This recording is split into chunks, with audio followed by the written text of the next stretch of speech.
Hi everybody, my name is Andy Mear and I'm Chair in Science Communication and Future Media at the University of Salford, and it's an absolute pleasure to be with you virtually again at the Olympic Academy. I've been working with the Olympic movement now for over 20 years and it's been an incredible journey. I think what really attracts me to the Olympic movement is the community of people that is global in scope but incredibly focused on a whole range of really great social values, from just simply bringing people together and encouraging dialogue to thinking about how to bring innovation into the sports sector, but also into the society more widely. And that's partly the focus of my talk today, which is going to be about esports. And esports is an area that I've been working on for nearly 10 years now. And I've been very lucky to be involved with some of the best organizations that have been really developing this industry from, I guess, really sort of 2013, 14. And yet we have to go further back still to see the origins of this subject. And I want to get into that a little bit over the course of this lecture. But for me, the single message that I want to put across to you today is that the future of all sports is esports. The idea that we can imagine a future for the sports industry without thinking about what's going on in the esports sector is crazy. It's so important that we understand what's happening in esports, find ways to connect with both the community of participants that are there, but also find ways to modify and expand existing sports is the only way to really safeguard the future, which I know is a really big claim because sports have been around for centuries. Now, there's something slightly misleading about that. I think we think about the history of sport, reference to the history of the Olympic movement, think about this as being a kind of line of continuity all the way back to, let's say, the ancient Olympic Games. And we think we can look at that period of time, 2,500 years ago, and consider that what happens today is essentially the same, that we have people running, jumping, throwing things, and that's what sport is like. So many people in this world, I think, are very attracted to this idea of heritage and historical importance arising from historical continuity, that we want to be connected to heritage. We want to have a long history. We want to appeal to our history as a way of authenticating our value. And I can see why people do that, that it's something that is profoundly compelling as a way of thinking about our value today. We look to our past. We talk about how long we've been doing something. We talk about that as a basis for expressing our expertise in an area, our sense of traditions that matter to people. But there's something very misleading about thinking about the history of sport as a line of continuity. And that's the starting point for me when pushing back against the idea that esports are somehow a break in that continuity. I'm not sure that they are a break in continuity, but they are an important expansion of what sports are all about. They're also an entirely parallel cultural practice too. So there is as much in common between athletics and any esports title, whether it's League of Legends, Dota 2, or whatever it might be, as there is between kicking a ball and playing chess. And a lot of philosophers over the years have thought about these relationships between forms of game playing.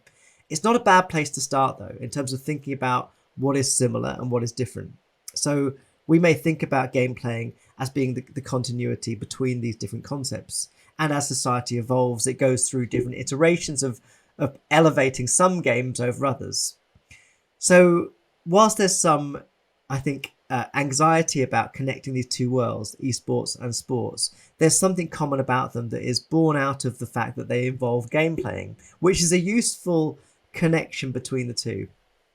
I want to get into the societal and industrial connections between the two a little bit later, but I want to plant that seed in your head, which is that if you see sports presently as being far outside the world of the Olympic movement and far outside the world of elite sports, then consider some of the activities that we see presently in the Olympic Games today and ask the same question. Could you have imagined skateboarding being part of the Olympic Games 50 years ago, 100 years ago, 1,000 years ago? And of course the answer is no, especially when you go all the way back to ancient Olympia, because these things didn't exist yet. We didn't have these sports yet. So the concept of sport and how it's legitimated through organizations like the Olympic movement or the sports federations has to be sufficiently broad to encompass the reality that sport as a concept changes over time. Imagine trying to think about what sports are going to be the things we call sports 1,000 years from now. It's crazy. There might be some similarities. We might say, well, there's always some form of physical movement that's part of sports. There's some degree of skill development that we're trying to exhibit through excellence in sport. And so appeal to some of these concepts that may in fact give us some clue as to what sports in the future might look like.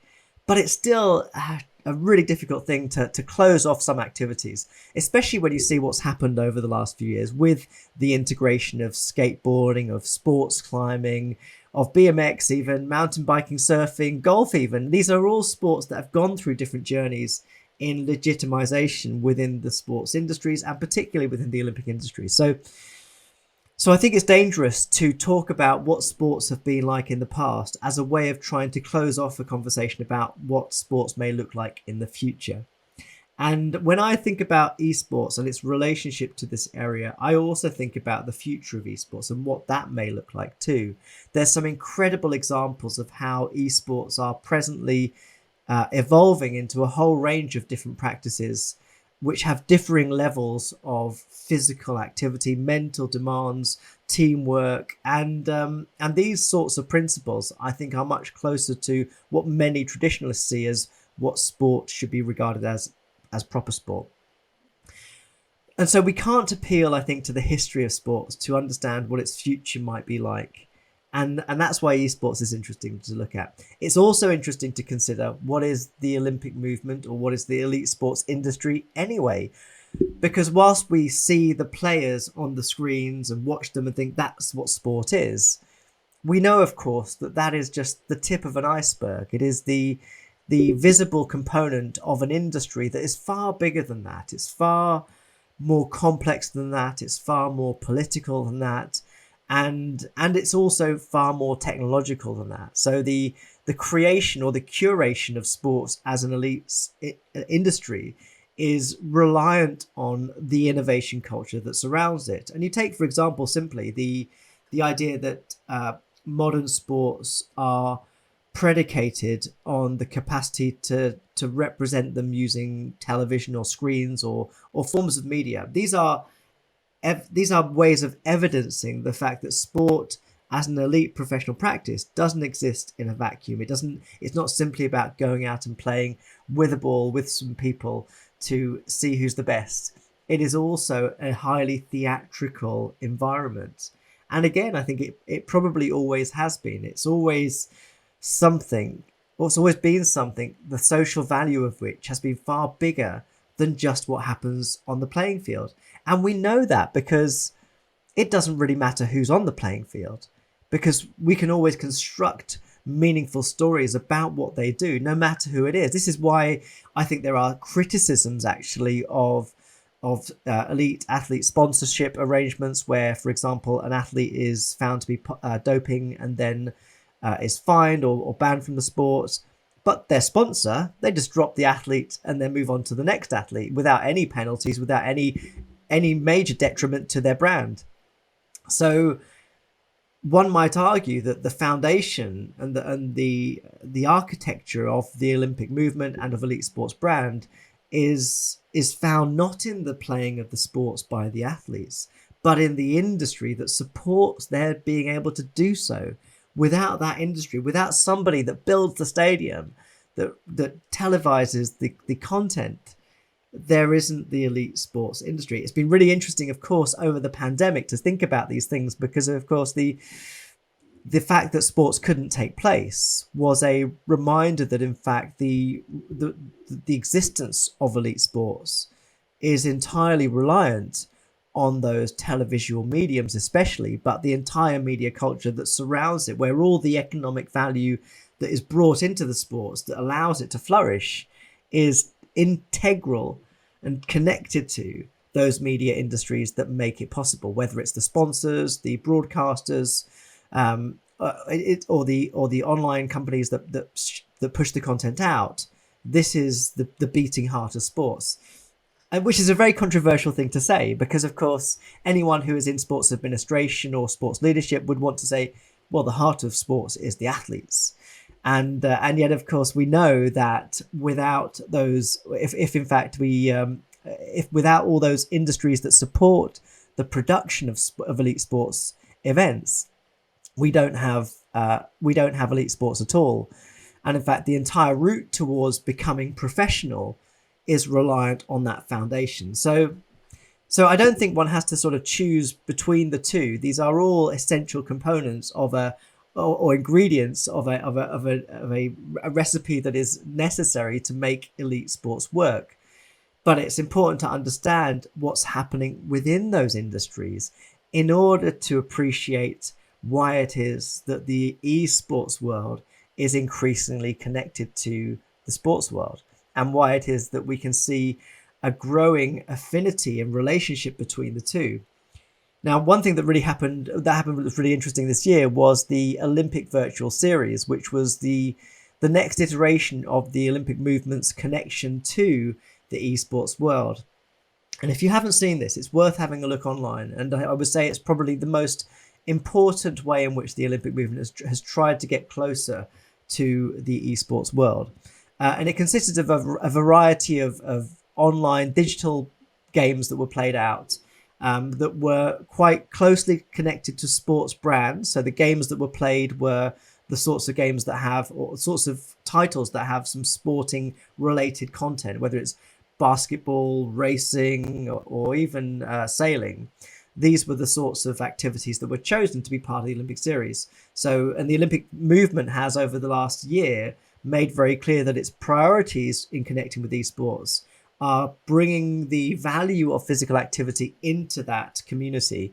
So the idea that what sports can bring is an appreciation for and knowledge of the value of physical activity, and to stimulate that sort of connection with the esports industry. So the chosen activities have very much connected with that. But over the pandemic, we've also seen a range of other virtual sports iterations emerge as well. So we've seen, for example, many organizations create virtual triathlons where you have the athlete on a treadmill in an arena doing the running component. And let's start with the swimming. First of all, swimming in the swimming pool in the arena, so a conventional swimming pool, followed by a cycling component that is taking place on not just on a cycling machine within the same arena, but where their output is connected to platforms like Zwift, which visually represent the output of all competitors in a computer generated world. So you can see them running alongside each other or cycling alongside each other.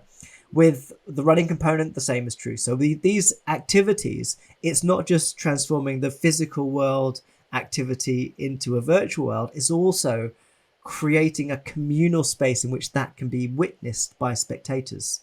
So if you watched any of the virtual triathlons that took place over the last year and a half, you will have seen the competitors visually in two forms. One is in the stadium in their exercise machines, the cycling machine or the running machine, but also you will have seen them represented as avatars, as characters in the computer generated world, which shows them competing alongside each other. So these two components are really important to understand in thinking about the future of these sports. The consequence of these endeavors has been really exciting for, I think, the sports world, because of course we're also at a time in our world where we're thinking about the impact of what we do on the environment. And of course, running elite sports events means requiring many, many people to travel many, many days of the year across the entire world. And that has a huge carbon footprint. So one might suggest that the future of sports is reliant on the principles of esports in order to ensure that sports are in fact sustainable, in fact carbon positive in their imprint as well. So we might find ourselves in the future actually quite committed to the idea that sports should be played out within virtual spaces, which may not be absent of any carbon footprint, because we know that that data, that computer generated activity is also quite heavy on resources, but it's a fraction of what it costs and what it requires to travel around the world as much as athletes do. And this is a major change that's taking place, I would say, in the world of sports at the moment, trying to think about a future where physical activity, where competition in a global sense is possible without having those significant impacts on the environment, is one of the things that the sports world's wrestling with. So all those technologies that make it possible to actually run events within virtual worlds is coming out of the innovation sector within the esports world. And that's a really important thing to come to terms with. So if ever you've watched the Olympic Games in the last 20 years, which I know you all have, then you will have been inspired by all the stories, by all the ceremonies, by all the rituals and all the achievements of the athletes. All of those stories and experiences and that inspiration we take has been permitted by the media culture that has told the stories to us. That media culture is now innovating increasingly through the industry of esports. So what we currently regard to be the kind of televisual medium of sports is evolving into something very different. So when I think about the future of esports and its relationship to the sports world, I think about those innovation relationships. I think about the fact that big companies like Intel, Samsung, many local national companies as well that are innovating with technology are also innovating in the world of esports. So we have this alignment of that foundation that I've talked about that is bringing together the worlds of the Olympic and esports organizations. And it's really important to recognize that in the conversation about what the future looks like. Because I would suggest the future of sports is not based on some abstract definition of what we consider a sport to be. It's in fact a product of those political, financial, and cultural relationships that surround the characterization of sport as an activity. And that characterization is changing through the development of esports. You have some of the world's leading innovation companies that are looking to esports to produce the next generation of esports stadia. And even that is a concept, think about what the sports arena has become over the last 20 years. And indeed what it's becoming in the next 20 years too. It's becoming a far more sophisticated environment. I remember back in, I think it was London 2012, where one of the big things they achieved in the opening ceremony was a range of technological integrations within the seating of the stadium, which allowed the producers to orchestrate and involve the audience, the live audience, in a very different way.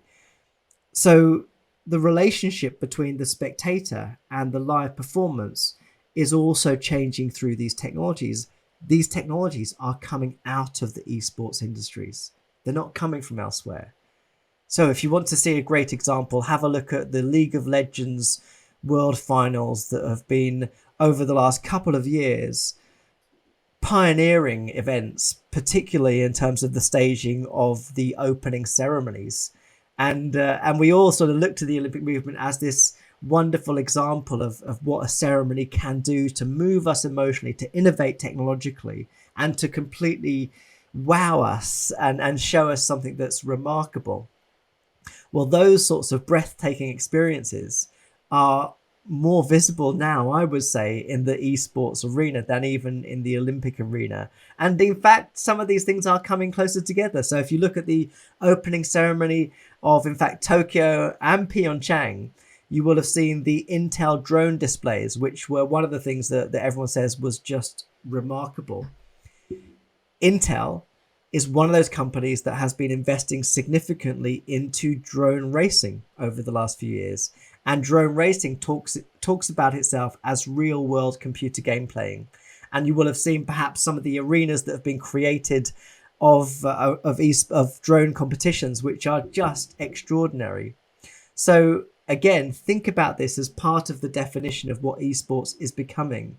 Look at some of the examples of how the integration between physical arenas where people physically are active and immersive, augmented, and virtual reality technologies are used to transform the landscape of the environment. Consider these as part of that future. So, whilst at the moment you may think, well, current versions of esports are not satisfactorily close to the world of esports, of traditional sports for you to consider as being proper sports, think about how these things are evolving. Now, I also believe that, in fact, some of those traditional esports that we're seeing, essentially consoles and keyboard type games where people are sitting and playing, are also becoming very close to the elite sports industries. A good example of this is found within racing. So we see already a number of programs which will take the gaming activity of a racing driver and seek to transform that into becoming a driver of a physical car. So the simulation of sport through gaming technologies is being utilized as a training device for the actual sport, if you like. And those are important connections to make when thinking about this wider context as well. So I want to leave you with this thought that, in fact, over the pandemic, whilst we have had a huge amount of disruption and obviously a lot of trouble in being able to produce and experience sports activities, it's created a context where the possibility of moving sports into virtual worlds, drawing on principles that are found within esports productions, are allowing sports to expand the way in which they think about their social value. And for me, the best example of this is found in the IOC session that took place earlier this year, where many of the athletes that were present when talking about esports said, yes, we're athletes, but we're also big gamers. For the athletes that we see as being part of that authority of what sports is, the Olympians, they already see gaming as part of what they do, part of how they think about being an athlete. And that's incredibly compelling. So have a wonderful time at your conference, and I hope to see you again physically in the future. Bye.